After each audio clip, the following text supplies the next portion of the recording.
बलराम जी का ब्याह हो गया लेकिन ठाकुर जी का नहीं हो रहा था। तब देवकी मैया ने नारद जी को बुलाया और नारद जी थे कई बड़े लाला को तो ब्याह है गयो या छोटे वाले को कब होएगो। तो नारद जी ने जब ठाकुर जी की जन्म पत्री देखी, जन्म पत्री देख करके बोले मैया छोटे वाले लाला के तो इतने ब्याह होंगे, इतने ब्याह होंगे, इतने ब्याह होंगे। बोले कितने होंगे? बोले अगर आप हर दिन वर्ष को, मतलब वर्ष में जितने दिन है, हर दिन अगर सोचें एक एक बहू से मिलें तो एक वर्ष में वो पूरी नहीं होंगी, इतने ब्याह होंगे। बोले होगा कब? अब लाला बड़ो है तो जा रहा हो। वैसे ठाकुर जी 16 वर्ष के ही रहते हैं, इससे बड़ी आयु ठाकुर जी की नहीं होती। वर्ष गिने जाते हैं कि ठाकुर जी कितने वर्ष धराधाम पर रहे, पर ठाकुर जी अपने 125 वर्ष की आयु तक ठाकुर जी पृथ्वी पर रहे, भगवान श्री कृष्ण। पर 125 वर्ष के समय काल तक भी ठाकुर जी 16 वर्ष के ही लगते थे। भागवत जी में प्रसंग आता है कि भगवान का पुत्र 50 वर्ष का, भगवान का पौत्र 25 वर्ष का। तो पहले तो पुत्र आया तो उसके सफेद दाढ़ी है, सफेद मूंछ सी है, सबने कही वो कौन? ये द्वारिकाधीश जी के पुत्र हैं। इतने में ही एक युवा जैसा आया, उसके काली दाढ़ी, काली मूंछ, काले बाल हैं, केश हैं। बोले ये कौन? ये भगवान का परपौत्र है।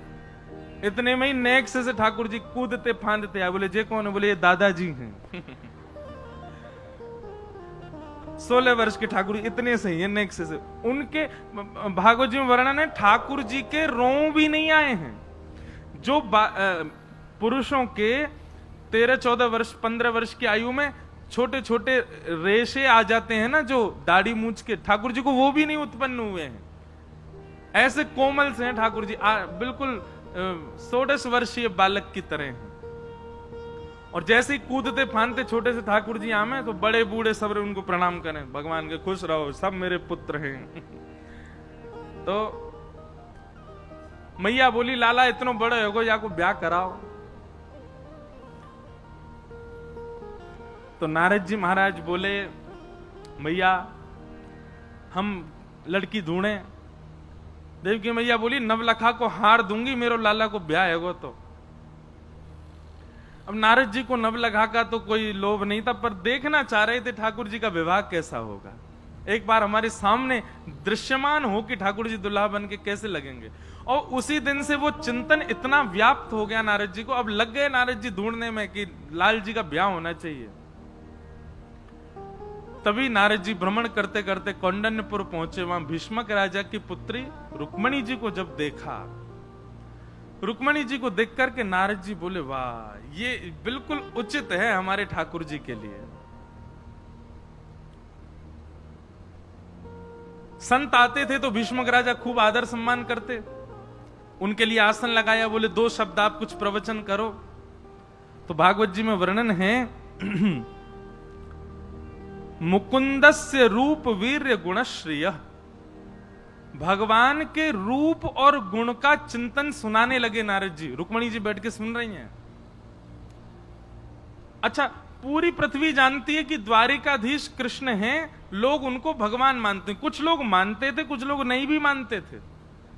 कुछ लोगों को लगता था ऐसे ही बस बना दिए बात, कोई भगवान थोड़ी होंगे। पर जब उनके पराक्रम को सुनते तो लोगों को लगता भी था हो सकता है भगवान हो, पर्वत उठाया, हो सकता है भगवान हो, महाभारत के युद्ध में सारथी बने रहे, एक बाण स्पर्श नहीं होने दिया, हो सकता है भगवान हो, 16,108 ब्याह किए। उस समय के काल में ऐसी भावना थी।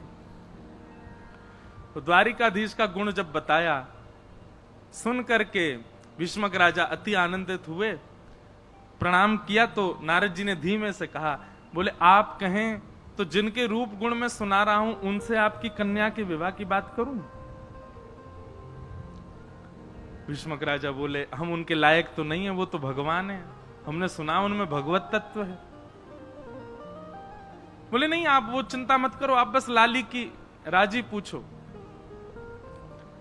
ऐसा भी भाव है कि रुक्मणी जी ने पहली बार तो मना ही किया। रुक्मणी जी बोली अब इतनी जल्दी थोड़ी हाँ कर देंगे, अभी तो बस रूप गुण सुन लिए।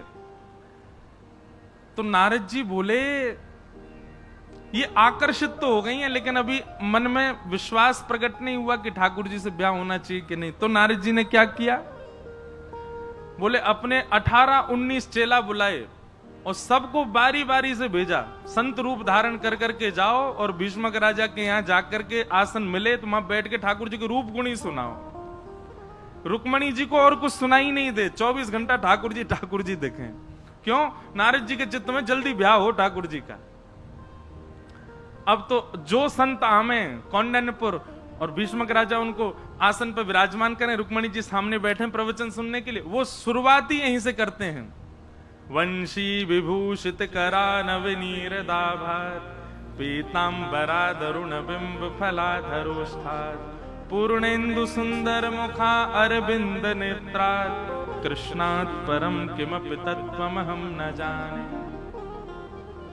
कि वरहा पीडम नटवर वपुः कर्णयो कर्णकारं, बिभ्रदवासः कनक कपिसं वैजयन्तीं च मालां, रन्ध्रान् वेणुवधर सुधया पूरयन् गोपवृन्दै, वृन्दारण्यं स्वपदरमणं प्राविशद गीत कीर्ति।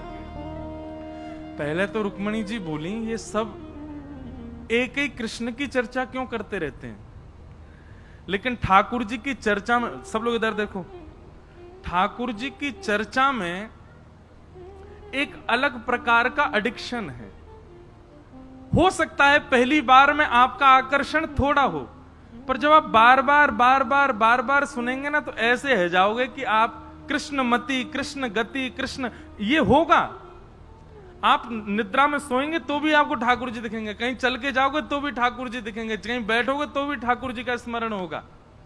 ये ठाकुर जी की चर्चा का एक एडिक्शन है। एक बार अगर या तो लगेगा नहीं, और लग गया उसके अलावा कोई बहेगा नहीं। अब रुक्मणी जी की स्थिति कैसी हो गई?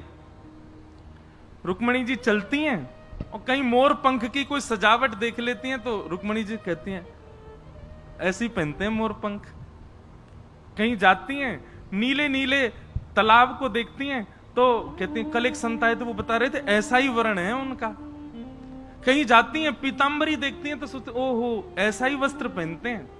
अब रुक्मणी जी की स्थिति ऐसे हो गई, सोते जागते चिंतन में कृष्ण कृष्ण कृष्ण कृष्ण कृष्ण। अब इतने रम गए कृष्ण कि अब कृष्ण के अलावा कोई दिखता ही नहीं।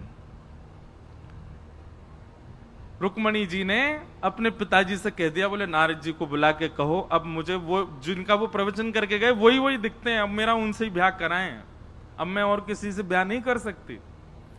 भीष्मक राजा ने तुरंत नारद जी को बुला के कहा, बोले आप द्वारिकाधीश से चर्चा करो। नारद जी तो बड़े प्रसन्न हो गए, दौड़ करके महाराज पहुंच गए द्वारिका। बहुत ध्यान से सुनना, भगवान से जाकर के बोले अब यही जो उन्होंने कौंडन्यपुर में जो लीला की, यही लीला वो द्वारिका में कर रहे हैं। भगवान ने बोला आइए आइए नारद जी विराजो, आसन पर बैठो, कुछ बढ़िया चर्चा सुनाओ।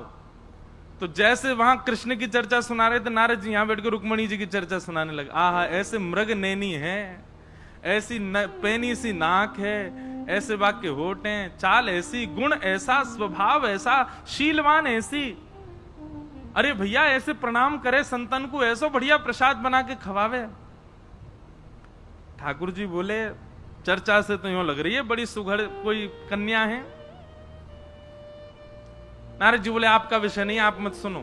देवकी मैया आप कहो तो या लड़की से बात करूं ठाकुर जी की? बोले हाँ हाँ करो करो बात करो, कैसे ब्याह होना चाहिए आपको। ठाकुर जी ने भी फिर मना किया, नहीं, नहीं अभी रुक जाओ, इतनी जल्दी थोड़े। विवाह प्रसंग में एक बार में हाँ नहीं करना चाहिए, थोड़ा विचार करना चाहिए। दो काम विचार करके करने चाहिए, एक तो घर बनाओ तो विचार करके बनाओ, और दूसरा विवाह करो तो विचार करके करो। जो इन दोनों में जल्दी करते हैं पछताते हैं। एक बार एक लड़का से कही ये तुम लड़की देखने जा रहे हो, एक बार में हाँ मत करना, 3-4 बार मना करना, ये अच्छे गुण होते हैं, 3-4 बार पहले मना करो फिर हाँ कर देना। वो ठीक है। लड़की देखने गया, जैसे जाके बैठा सब बात हुई, बोले कि बताओ भैया तुम क्या मने? बोले मुझे पसंद नहीं है, पसंद नहीं है, पसंद नहीं है, पसंद है, करा दो। सब बोले जे क्या था? 3 बार मना किया, एक बार हाँ किया। ठाकुर जी भी मना कर रहे हैं। नारद जी ने वही सवरे चेला बुलाए दोबारा, बोले अब सुनो यही काम करो यहां बैठ के, रुक्मणी जी के गुण सुनाओ ठाकुर जी को 24 घंटा। और ठाकुर जी को किशोरी जी के, श्री रुक्मणी जी के रूप गुण की इतनी चर्चा सुनाई, इतनी चर्चा सुनाई कि ठाकुर जी को अब जहां देखें वही देखें रुक्मणी जी। नारद जी को बोले ऐसा कर गए हो, अब तो कहीं देखूं वही दिखती है।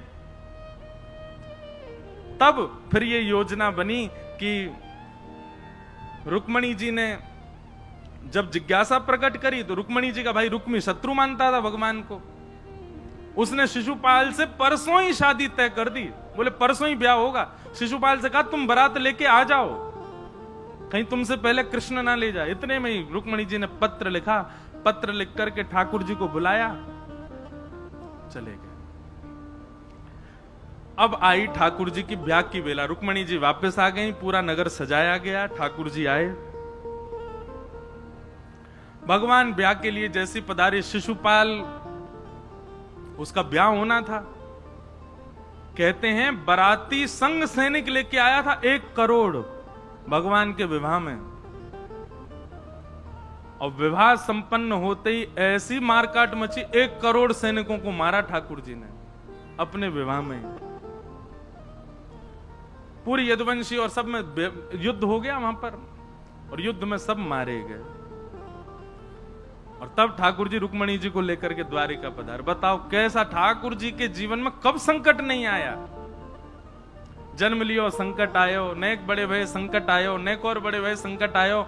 ठीक ठाक भाई कि ब्रज छोड़ के यहाँ आ गए, यहाँ पे आके चैन से बैठे ही है कि दोनों तरफ से मथुरा पर आक्रमण होने लगे। दौड़ करके द्वारिका गए तो फिर महाभारत युद्ध छिड़ गए, महाभारत से लौट के आए तो फिर ये सब क्रिया होने लगे। अरे अभी सुनियो, ठाकुर जी के जीवन में एक समय ऐसा नहीं रहा कि संकट नहीं रहा हो। विवाह में भी कुछ ना कुछ उत्पात मचता ही रहा। अब यहां तो गुड़ चढ़ी हो, वर्षा है जाती हो के अब सुगुन है गो। ठाकुर जी के में तो 1 करोड़ सैनिक मरे, खून खून है गयो महाराज। ये अब सगुन नहीं है, जीवन है। ये संसार दुखालय, यहां सबके जीवन में कष्ट आता है। ठाकुर जी अपनी लीला से हम सबको संकेत दे रहे हैं। मैं परब्रह्म होकर के ये सब फेस कर रहा हूं, तुम तो मानव हो, इसलिए घबराओ मत। भगवान का रुक्मणी जी के साथ में विवाह हुआ। रुक्मणी लक्ष्मी है, और लक्ष्मी का विवाह केवल कृष्ण से होता है, केवल नारायण से होता है। लक्ष्मी किसी और की नहीं हो सकती।